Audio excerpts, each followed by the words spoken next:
Hello class, this is Mr. Perez. I want to talk to you about Project 4B.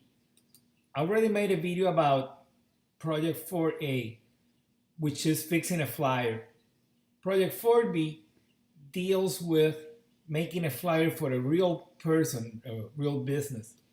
So you already saw your instruction for 4A, and now we're going to look at Project 4B. Okay, and here we go. I couldn't find them. I'm sorry about that. If you look at your table of contents on Blackboard for Project 4, you're going to see Project 4B. Here you have to find a business, a real one, okay, and make a flyer for it. At the bottom of the instructions, you're going to see the link for these instructions and specify the size again. The size for this project, it should be 8.5 by 11. It's a flyer, so it's a regular paper, okay? And you're doing for a real business. So find somebody who have a business. It could be small, it could be somebody who make food from home. Like some people sell cakes, choco flans, they sell tamales. You can make that kind of flyer. If some family member have a flyer, your barber, somebody that you know.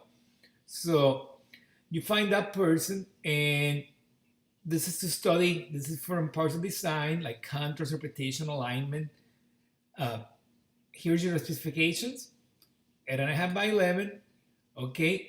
You must make 4 sketches by hand. Don't do it on the computer. Okay. And you're going to email them to me.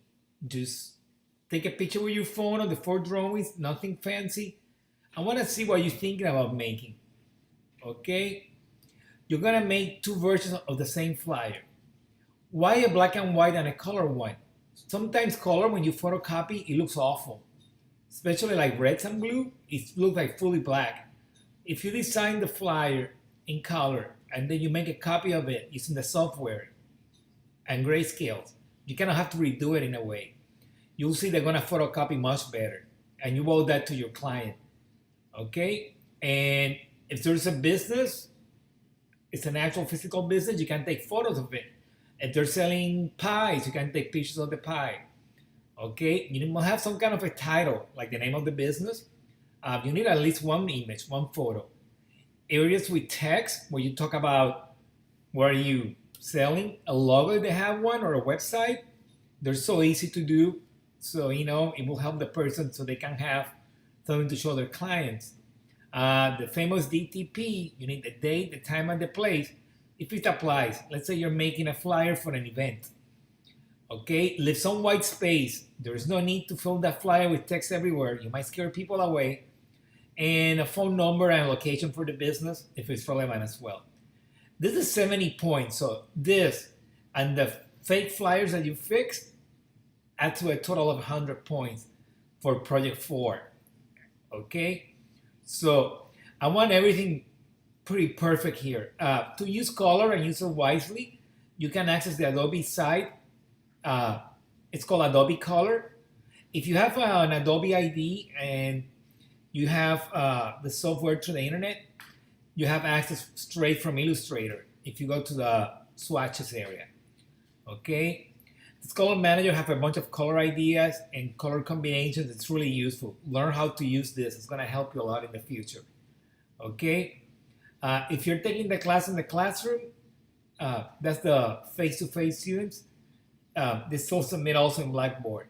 And I want to encourage people taking the class online to visit the classroom if the class is being taught live or face-to-face. This might change from semester to semester, so check your syllabus. It will say. You're going to submit a PDF of this, okay? Now I'm asking you to keep the resolution at 72 ppi. Notice that I changed this a lot from project to project. I want you guys to become really handy with these formats and sizes. Okay? If you do everything expected, you're gonna get an average grade, which is 70%. That tells me you fulfill everything. If you wanna get a B, you have to work a little harder. You have to make things a little better. And to get an A, you have to make a really nice flyer. Putting effort doesn't get you a good grade. You have to have effort, but you also have to have results that show for that effort. You know, otherwise it's not really happening. That's why it's important to make those sketches and send them to me before you start working on the project, because I can give you advice. And I made a few flyers in the past. I still do graphic work around, so I can give you some advice, or maybe a good link on the web to go and look. Uh, be unique. Don't copy the stuff that is already there. Show some effort. You shouldn't have more than two. I wrote fonts. Most people call them fonts. Fonts is not the right name. It should be typeface. Uh, maybe Arial, which is sans serif for the titles, and something like Palatino, that is a serif font. In that case, it's a font because I'm talking about what makes a typeface. Uh, you can have maybe Palatino for the copy itself, for what people should read. Use contrasting fonts that look different. Don't use the very similar ones. 3, 4 different typefaces is kind of like too much. You should avoid that. Okay. Leading, which is the space between the lines, it should be proper. Not too much, not too separate. Double spacing is hard to read. Okay, so keep it easy to read. Nice spacing in the box areas where you're typing your information. Make sure the information is accurate and make sure that it's something they can actually use in real life. Remember, 2 copies, one in color and one in black and white or grayscale. Gray is really just less black, so something you can take to the copy place and it still look good. Okay, check out what widows and orphans are in typography. It's something really, really neat. I don't mean like actual ladies whose husband died. I mean something related to typography. Okay, and avoid hyphens. They're also annoying. They're breaking words halfway through. Hyphens are little lines that you have like para, and then you have to read around graph on the other line. Logos, they might have a logo already. You can use it. Later, you're gonna make flyers and you're gonna work with a client. It doesn't have to be the same one. Let's say you work with this person and you don't like working with that person. For our next projects, you have to deal with an actual client, but you are okay to switch it. I hope this answers questions that you might have.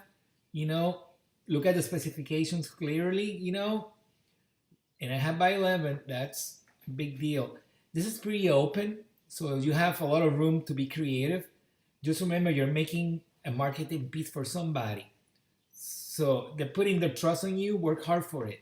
They deserve it. Thank you so much, and I hope this helped you with the project. Take care.